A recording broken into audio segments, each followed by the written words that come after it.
नोएडा से है, कोरोना से जुड़ी हुई है। नोएडा में कोरोना का पहला पॉजिटिव केस सामने आ गया है। 55 साल की महिला जो कि कोरोना पॉजिटिव पाई गई है। नोएडा के सेक्टर 110 की रहने वाली ये महिला है।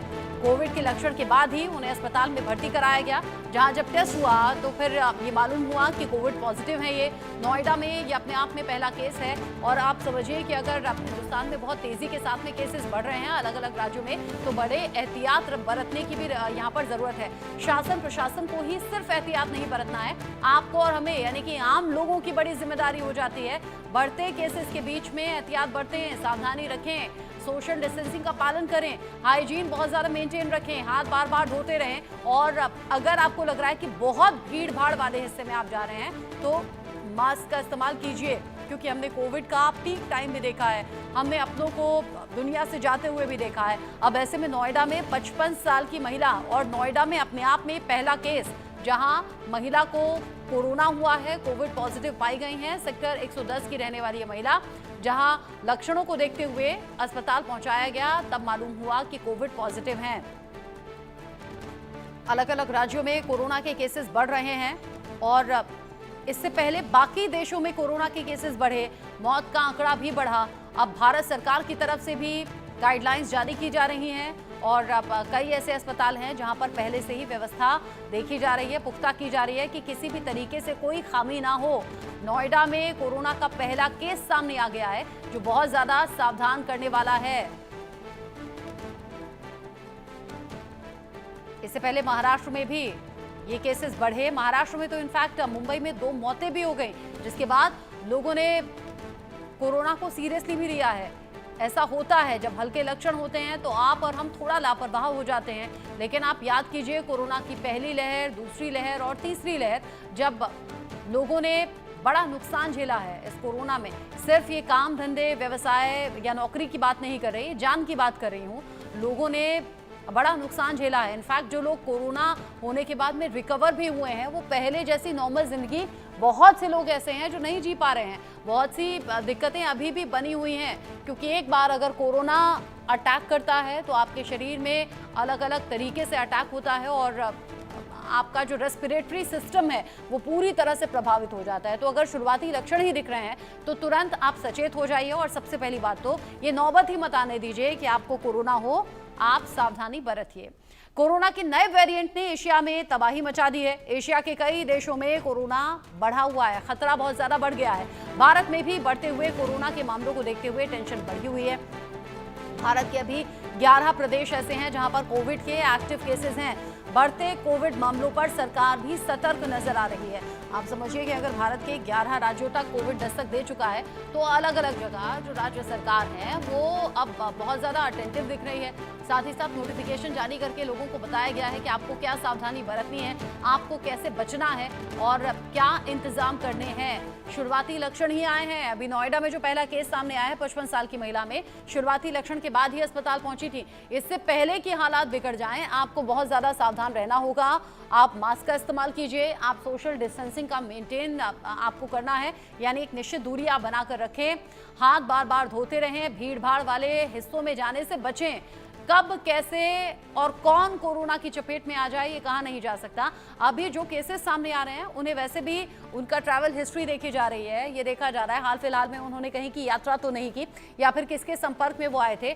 शुरुआत में ऐसा ही होता है, लेकिन आप याद करके देखिए, जब कोविड केसेस बहुत तेजी से बढ़े थे और 1 लाख तक केसेस भारत में पर डे के हिसाब से आए थे, वो कोरोना का पीक टाइम था।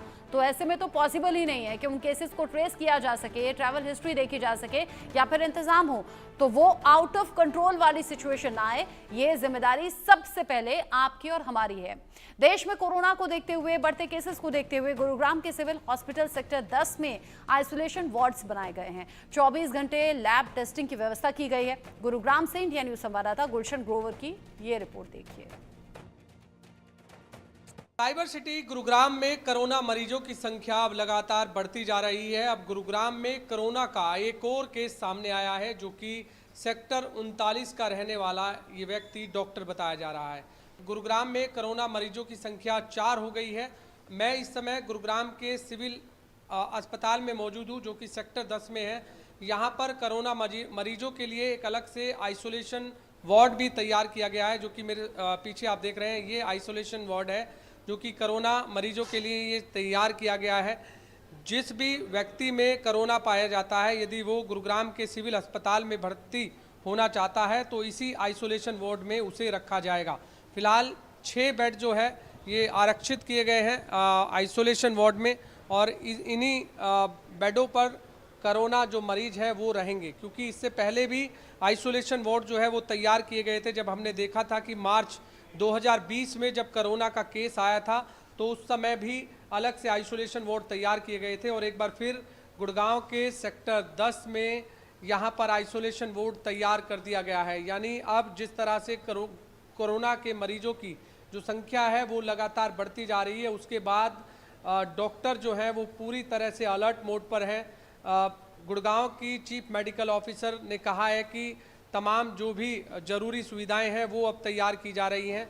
इसके अलावा RT-PCR जो लैब है वो भी तैयार की गई है, जहां कोरोना के जो पेशेंट हैं उनकी जो टेस्टिंग है वो RT-PCR टेस्ट में होंगी।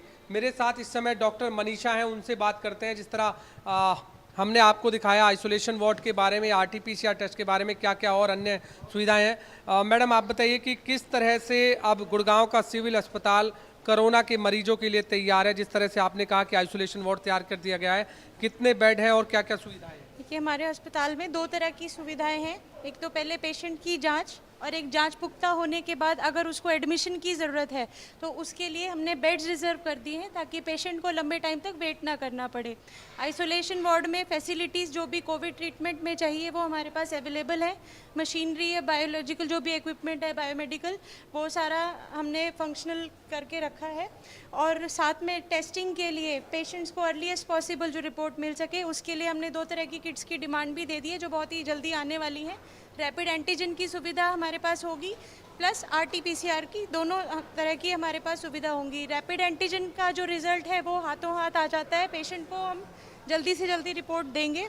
और PCR का 6 से 8 घंटे में रिपोर्ट, जिसमें हमें आगे पोर्टल पे भी अपलोड करना होता है, वो टाइम रख के हम अर्लीस्ट पॉसिबल पेशेंट को देने की कोशिश करते हैं, ताकि उसके ट्रीटमेंट में किसी भी प्रकार की देरी ना हो। देखिए, कोविड के लक्षण टिपिकल जैसे होते हैं, किसी इंसान को, व्यक्ति को लंबे समय से जुकाम चल रहा है, खांसी आ गई है, सांस लेने में तकलीफ हो गई है, या तेज़ बुखार है।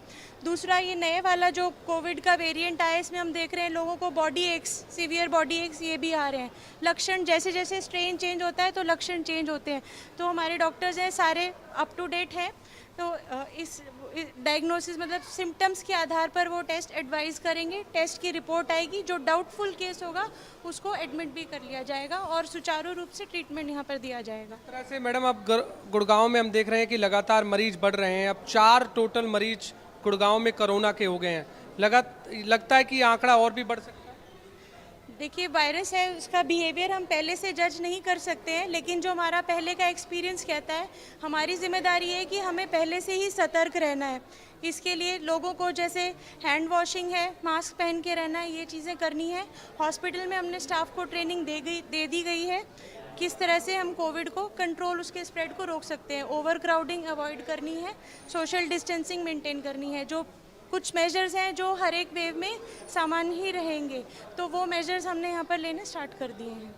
एक और बताइए कि जिस तरह से अभी जो कोरोना के मरीज आ रहे हैं उनमें किस तरह के सिम्टम्स नजर आ रहे हैं? अभी तो देखिए, जो पुष्टि जिनकी हो चुकी है अस्पताल में, वो ज़्यादा केसेस अभी हमें नहीं मिले हैं, बट लक्षण जो है इस वाले स्ट्रेन में वही है। सांस लेने में तकलीफ होना, लंबे समय से जुकाम और खांसी, तेज़ बुखार आना और शरीर में दर्द होना। आपने RT-PCR लैब भी तैयार की है। ये जो हम देख रहे हैं इस समय सैंपल रिसीविंग रूम, यहाँ क्या होता है इस RT-PCR टेस्ट लैब के बारे में? देखिए, ये विंडो हमारी यहाँ पर 24/7 रहेगी। यहाँ पर जो भी स्टाफ रहेंगे, PPE किट पहनकर सैंपल लिए जाएंगे पेशेंट्स के। जो भी वहाँ से वेस्ट तैयार होगा उसको सही तरीके से उसका निष्पादन किया जाएगा, और सैंपल हाथों हाथ लैब में भेज दिए जाएंगे, ताकि हमारा ट्रांसपोर्ट में टाइम ना खराब हो, और हमारी अर्लीस्ट पॉसिबल जो रैपिड की तो साथ की साथ रिपोर्ट आ जाएगी। PCR में हमारे बैचेस रन होते हैं, तो जैसे ही हमारा एक बैच रेडी होता है, उसमें जो मिनिमम टाइम रिक्वायरमेंट है उसमें रिपोर्ट्स देने की हमारी पूरी कोशिश है। RT-PCR टेस्ट किस कंडीशन में होता है, या रैपिड जो टेस्ट है वो किस कंडीशन में होता है? देखिए, दोनों ही कोविड की जांच के लिए रैपिड में हम एंटीजन डिटेक्ट करते हैं और आरटी-पीसीआर में हम जो वायरल आरएनए है वो डिटेक्ट करते हैं। बाकी सिचुएशन पे डिपेंड करता है, जैसे अर्ली चाहिए, हमें पूरे लक्षण लग रहे हैं और हमें हाथों हाथ रिपोर्ट चाहिए, उस केस में रैपिड होता है। रिलायबल ज़्यादा आरटी-पीसीआर होता है, लेकिन कुछ केसेस ऐसे होते हैं कि जैसे किसी में रैपिड एंटीजन कंफर्म आ गया तो उसमें चांसेस होते हैं कि आरटी-पीसीआर उसका पॉजिटिव आएगा ही। आरटीपीसीआर जो रूम है हम देख रहे हैं कि ये किस तरह का रूम है यहाँ? ये देखिए, यहाँ पर हमारी आरटी-पीसीआर की मशीन्स रखी हैं। हमारे अंदर एक और रूम है जहाँ पर हमारी सारी सैंपल प्रोसेसिंग और उसकी इनिशियल मिक्सिंग और सारे टेस्टिंग स्टेज मेजॉरिटी वहीं होती है।